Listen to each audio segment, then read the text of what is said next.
नमस्ते। मैं आज आपके सामने तुलसीदास द्वारा रचित पदों की व्याख्या लेकर उपस्थित हूँ। तुलसीदास हिंदी साहित्य के महान कवि थे। वे भक्ति काल की सगुण भक्ति धारा की राम भक्ति शाखा के प्रतिनिधि कवि थे। वे केवल एक प्रतिष्ठित कवि ही नहीं बल्कि श्रेष्ठ संत, चिंतक, विचारक और समाज सुधारक भी थे। इनके द्वारा रचित रामचरितमानस समस्त उत्तर भारत में बड़े भक्ति भाव से पढ़ा जाता है। विनय पत्रिका और हनुमान चालीसा तुलसीदास कृत अन्य महत्वपूर्ण काव्य हैं। उनके पिता का नाम आत्माराम दुबे और माता का नाम हुलसी था। उनका विवाह रत्नावली से हुआ।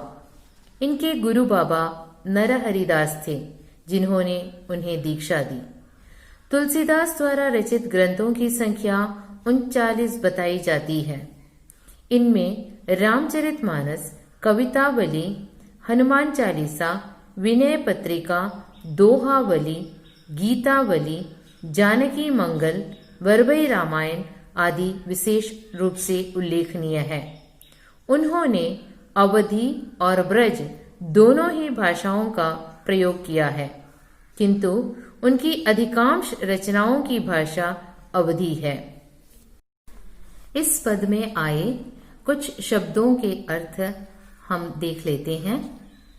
देखिए, ऐसो मतलब ऐसा, को कौन, जग संसार, माही मैं, द्रवई दया करते हैं, दीन गरीब, सरस समान, को नाही कोई नहीं, गति मुक्ति, जोग योग, विराग वैराग्य, जतन प्रयत्न, गीध गिद्ध, सबरी शबरी, जिया हृदय, सीस सिर, सकुच संकोच, चाहसी चाहना, भजु राम राम का भजन। प्रस्तुत पद तुलसीदास की विनय पत्रिका से उद्धृत है। विनय पत्रिका का अर्थ है विनय की पत्रिका या आवेदन पत्र। प्रस्तुत पद में तुलसीदास जी ने भगवान राम की वंदना करते हुए उन्हें परम दयालु, उदार और कृपालु बताया है। वे कहते हैं कि इस संसार में राम के समान दूसरा कोई उदार नहीं है। श्री राम की महिमा का वर्णन करते हुए वे कहते हैं कि वे बिना सेवा के ही दीन दुखियों पर द्रवित हो जाते हैं। उनके समान दयालु और दूसरा कोई नहीं।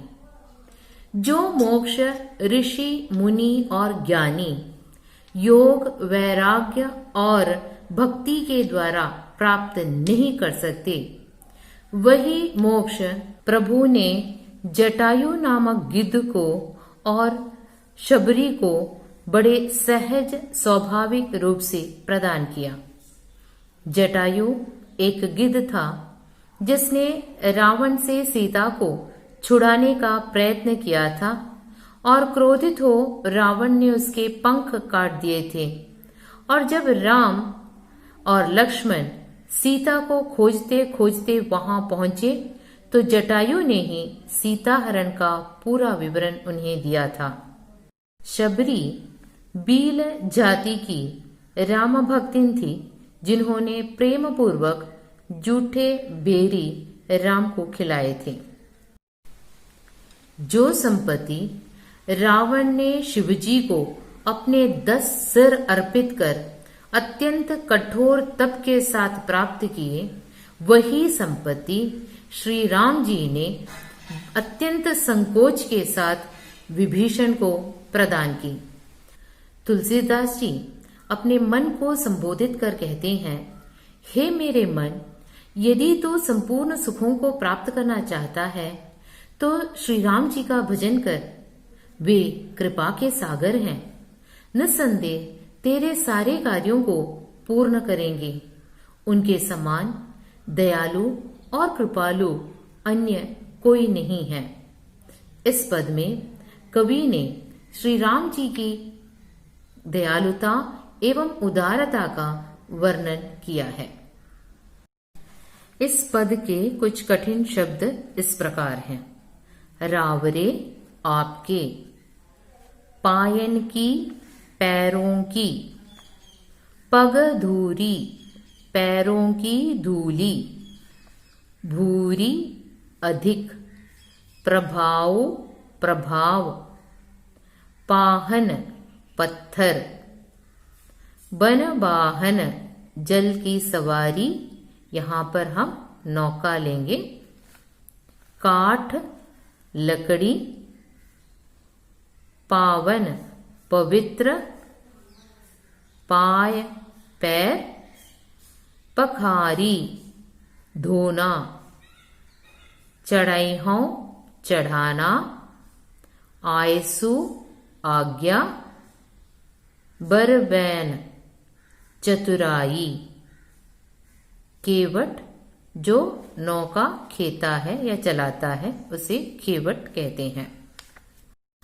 प्रस्तुत सवैया तुलसीदास जी की कवितावली के अयोध्या कांड के केवट प्रसंग का है।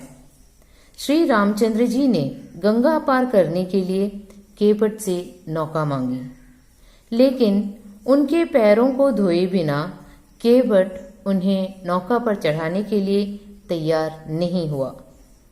केवट भगवान राम के गुणों का वर्णन करते हुए कहते हैं, हे प्रभु, आपके चरणों का कोई दोष नहीं है, लेकिन आपके चरणों में जो धूली लगी है उसका प्रभाव बहुत ही बड़ा है या महान है।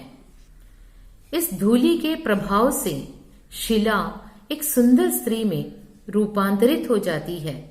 यहाँ उनका संकेत अहल्या मोक्ष से है।